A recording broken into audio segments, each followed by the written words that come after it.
So this is the fourth part of the chapter antibody-mediated inactivation and activation of biologically active molecules.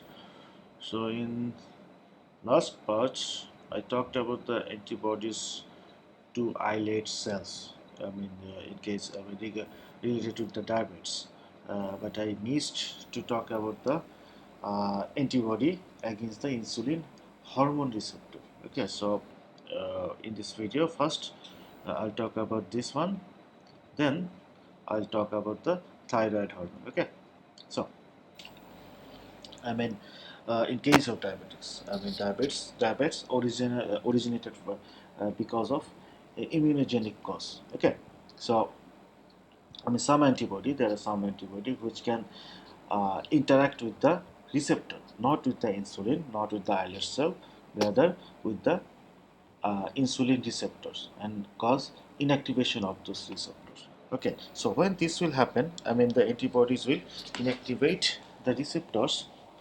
The condition it will create is called insulin resistance. Okay, so insulin resistance is a physiological condition in which cell fail to respond to the normal actions of the hormone insulin. That means the body will produce enough insulin. Okay, produce insulin. There will be enough insulin in the body, but our body will not be able to utilize those insulin.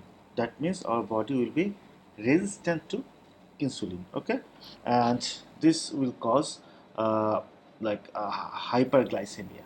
Okay, there will be hyperglycemia. Okay, more glucose in the blood. Okay, and beta cells in the pancreas subsequently increase the production of insulin and further contributing to hyperinsulinemia. There is why this will happen, because there is insulin in the body, but as the receptors they are inactivated, so our body will not be able to utilize the insulin. Okay, so however, there is insulin, our body cannot utilize this insulin. So what will happen in this case? Our body cannot get the glucose. Okay, our body cells cannot get the glucose. So they will signal that okay, there is no energy. Make more insulin, right? They need energy. So for that they need glucose. So they will signal that more insulin need to be produced. So the beta cells of the pancreas they will produce more insulin. That means there will be more insulin in the system. Then it is called hyperinsulinemia. Okay, and this condition it often remains undetected and can be associated with type 2 diabetes. Okay, please remember one thing. If there is hyperinsulinemia, it doesn't mean that it is diabetes. Usually, most of the hyperinsulinemia they are associated with the type 2 diabetes, but hyperinsulinemia can be present in some persons who don't have the diabetes. Maybe there is a problem in their beta cells. They are producing more insulin. Okay, but all the receptors are okay. Okay, anyway, so we are done with the insulin resistance. Now I'll talk about the inactivation of thyroid hormone. Okay, so like why thyroid hormone is important? What thyroid hormone do? I think you all know that thyroid hormone it's a very important hormone. Why? Because it's the important metabolic hormone, right? They control the metabolism rate of our body, and if anything is wrong with the high thyroid hormone, it can cause disease conditions such as hypothyroidism, hyperthyroidism, etc. Okay. So first, I'll talk about the hypothyroidism. Okay, hypothyroidism is a condition in which the thyroid gland does not make enough thyroid hormone. Okay, so that's why it is hypo, less. Okay, and iodine deficiency is most often cited as the most common cause of hypothyroidism worldwide. Okay, iodine is the people think that iodine is the main criminal. Okay, and iodine deficiency cause the hypothyroidism. However, hypothyroidism can also be caused by many other factors, such as they can be caused by immunogenic factors. Okay, so anyway, so most of the common diseases of the thyroid are immune origin. Okay, so although people think that, I mean, thyroid hormone related disease, they are associated with iodine deficiency, such as hypothyroidism, but actually most of the common diseases of the thyroid are immune origin. Okay, they they are caused due to immunogenic reactions. Okay, and uh, a hormone of, already several scientists has reported several autoantibodies which cause the thyroidism.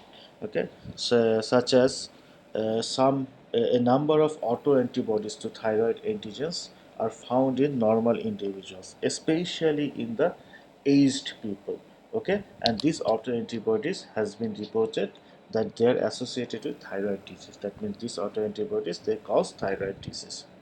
Okay, and autoantibodies to, okay, so an autoantibodies to thyroid hormone or thyroid stimulating hormone may be responsible for hypothyroidism. Okay, and antibody dependent or cell mediated immunity to thyroid antigens cause inflammation of the thyroid. Okay, I mean, antibody dependent or cell mediated immunity, they can cause inflammation of the thyroid gland. Okay, so due to those inflammation, the cells, okay, the cells of the thyroid gland, they will be, they will be distracted. So that's why they will not be. I mean, as the cells will be distracted, the hormones will not be produced. Okay, so it will cause hypothyroidism.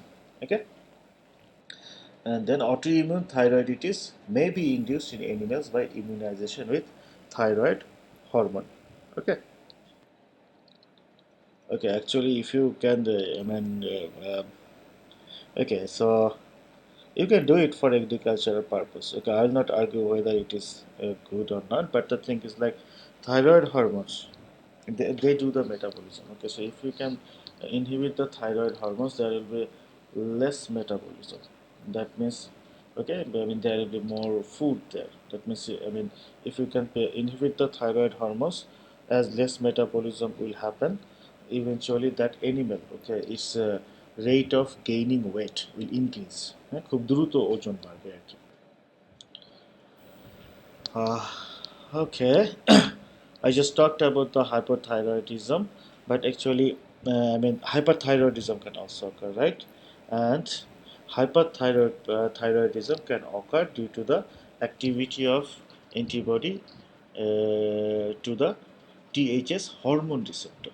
Okay, I mean, diabetics can occur both due to action, of antibody against insulin hormone itself or against the receptors. It's also true for the thyroid hormone. Okay, thyroidism can occur due to the action of antibody against hormone itself or the receptor, the cells that produce the hormone or the receptors. Okay, so in case the antibody acts against the hormone itself or the cells that produce the hormone, it will cause hypothyroidism. Okay, but in case it, the antibodies, especially actually it is caused by autoantibodies. Okay, in case autoantibodies to the receptors, okay, will cause hyperthyroidism. Okay, and these are termed as long acting thyroid stimulator. In short, LATs, LATS. Okay, and LATs can inhibit the binding of THS, the hormone, to human thyroid membranes and can stimulate thyroid cyclic AMP, okay, and thyroid hormone release. And the animals which are immunized with thyroid hormones may produce not only blocking antibodies but also thyroid stimulating globulin. Okay, so thus we can say that either hyperthyroidism or hypothyroidism may result from an autoimmune antibody response. Okay, so an example of hyperthyroidism is a Graves' disease. Okay, Graves' disease is a hyperthyroidism disease. Okay, and which is caused by autoantibody. Okay, that means it's a autoimmune disease. Okay. Okay, so we learned about the insulin. We learned about the thyroid hormone.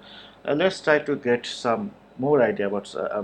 Get some idea about other hormones. Okay, so in our body there are lots of different hormones. hormones. Okay, so and autoantibody. Okay, so autoantibody can cause, can inactivate these hormones too, and these hormones can, this inactivation of these hormones can cause several different disease conditions in our body. So it's actually, so it's good to know about this.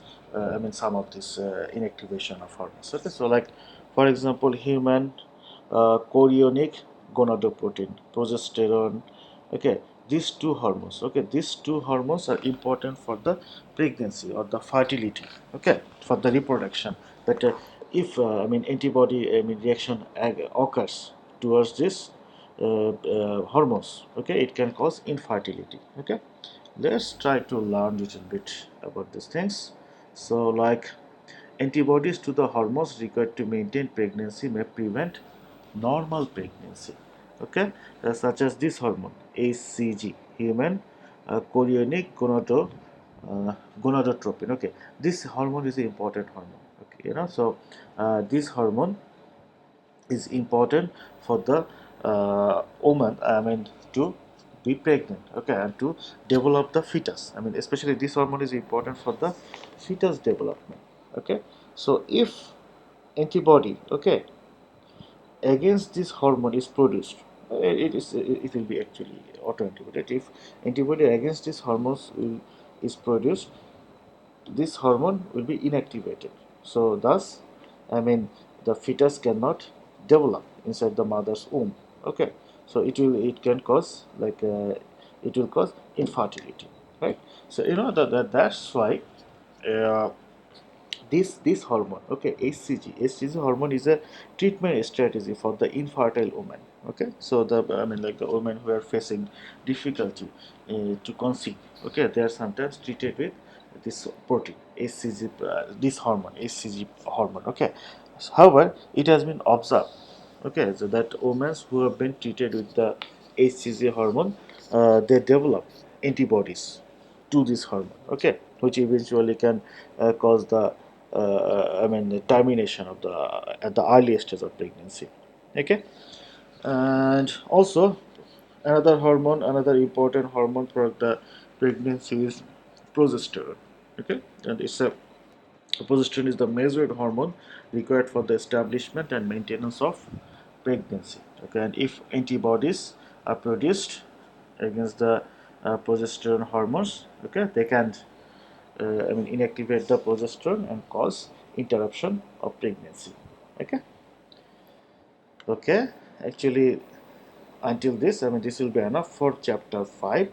However, in these later slides, the disease, a specific autoimmune disease, which is actually hyperthyroidism disease, named myasthenia gravis, is described in these slides. Okay, so what I will say that you actually don't need to, memorize the or just memorize all all about this myasthenia gravis disease. I will just say that, just for some basic info.